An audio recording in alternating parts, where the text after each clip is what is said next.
Lumbar fusion అనేది వెన్నెముక శస్త్రచికిత్సలో ఒకటి.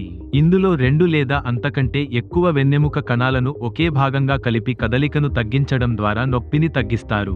ఇది ఎక్కువగా తీవ్ర వెన్నెముక నొప్పి, డిస్క్ సమస్యలు, నరాల ఒత్తిడి లేదా వెన్నెముక అస్థిరత ఉన్న రోగులకు సూచిస్తారు. లంబార్ ఫ్యూషన్ సర్జరీ ఎవరికి చేస్తారు? ఈ శస్త్రచికిత్సను కేవలం తీవ్రమైన వెన్నెముక సమస్యలు ఉన్న రోగులకు మాత్రమే సూచిస్తారు. డిజెనరేటివ్ డిస్క్ డిసీజ్, వయస్సు పెరిగే కొద్దీ వెన్నెముక డిస్క్లు క్షీణించి నొప్పిని కలిగించడం. స్పాండిలోలిస్థెసిస్, వెన్నెముక కణాలు ఒకదానిపై ఒకటి జారిపోవడం. స్కోలియోసిస్ లేదా కైఫోసిస్, వెన్నెముక కదలికలు అసాధారణంగా మారడం. తీవ్రమైన వెన్నెముక నొప్పి, ఫిజియోథెరపీ, మందులు, ఇతర చికిత్సలు పనిచేయకపోతే. స్పైనల్ స్టెనోసిస్, వెన్నెముక మార్గం చిన్నదై నరాలపై ఒత్తిడి పెరగడం. లంబార్ ఫ్యూషన్ సర్జరీ ఎలా చేస్తారు? స్టెప్ 1 అనస్థీషియా, రోగికి జనరల్ అనస్థీషియా ఇచ్చి పూర్తిగా నిద్రలోకి పంపుతారు. స్టెప్ 2 సర్జికల్ అప్రోచ్, వెన్నెముక వెనుక భాగం లేదా పొత్తికడుపు భాగం నుండి శస్త్రచికిత్స చేస్తారు. స్టెప్ 3 వెన్నెముక అస్థిర భాగాలను తొలగించడం. నొప్పికి కారణమైన డిస్క్ లేదా వెన్నెముక భాగాన్ని తొలగిస్తారు. స్టెప్ 4 ఎముక ఫ్యూషన్ చేయడం. బోన్ గ్రాఫ్ట్, రోగి శరీరంలో లేదా దాత నుండి తీసిన ఎముకను సమస్య ప్రాంతంలో అమర్చుతారు. మెటల్ స్క్రూలు, ప్లేట్లు, వెన్నెముక కణాలను కలిపి నొప్పిని తగ్గించేందుకు ఉపయోగిస్తారు. స్టెప్ 5 శస్త్రచికిత్స ముగింపు, కోలుకోవడం. కత్తిరించిన ప్రాంతాన్ని మూసి రోగిని రికవరీ గదికి పంపిస్తారు. లంబార్ ఫ్యూషన్ ప్రయోజనాలు: నరాల ఒత్తిడి తగ్గుతుంది. వెన్నెముక నరాలపై ఒత్తిడి తగ్గి నరాల నొప్పి, నంబ్నెస్ తగ్గుతుంది. దీర్ఘకాలిక నొప్పి తగ్గుతుంది. లంబార్ ప్రాంతంలో నొప్పి తీవ్రత తగ్గిపోతుంది.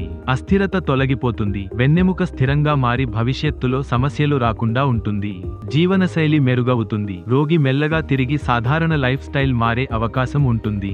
కోలుకునే సమయం 24 నుండి 48 గంటలు. హాస్పిటల్లో మానిటరింగ్ 2 నుండి 4 వారాలు. మెల్లిగా నడవడం, తేలికపాటి పనులు చేయడం. 3 నుండి 6 నెలలు. పూర్తిగా కోలుకోవడానికి, వెన్నెముక గట్టిపడటానికి సమయం పడుతుంది. ఫిజియోథెరపీ అవసరం. కోలుకోవడానికి ప్రత్యేకమైన ఫిజియోథెరపీ, వ్యాయామాలు అవసరం. లంబార్ ఫ్యూషన్ తర్వాత జీవనశైలి మార్పులు. బరువు అదుపులో ఉంచుకోవాలి. అధిక బరువు వెన్నెముక మీద ఒత్తిడిని పెంచుతుంది. తప్పు భంగిమలో కూర్చోకూడదు. సరిగ్గా నడవడం, కూర్చోవడం అలవాటు చేసుకోవాలి. తీవ్ర శ్రమ పనులు చేయకూడదు. బరువైన వస్తువులు మోసే పనులు తగ్గించాలి.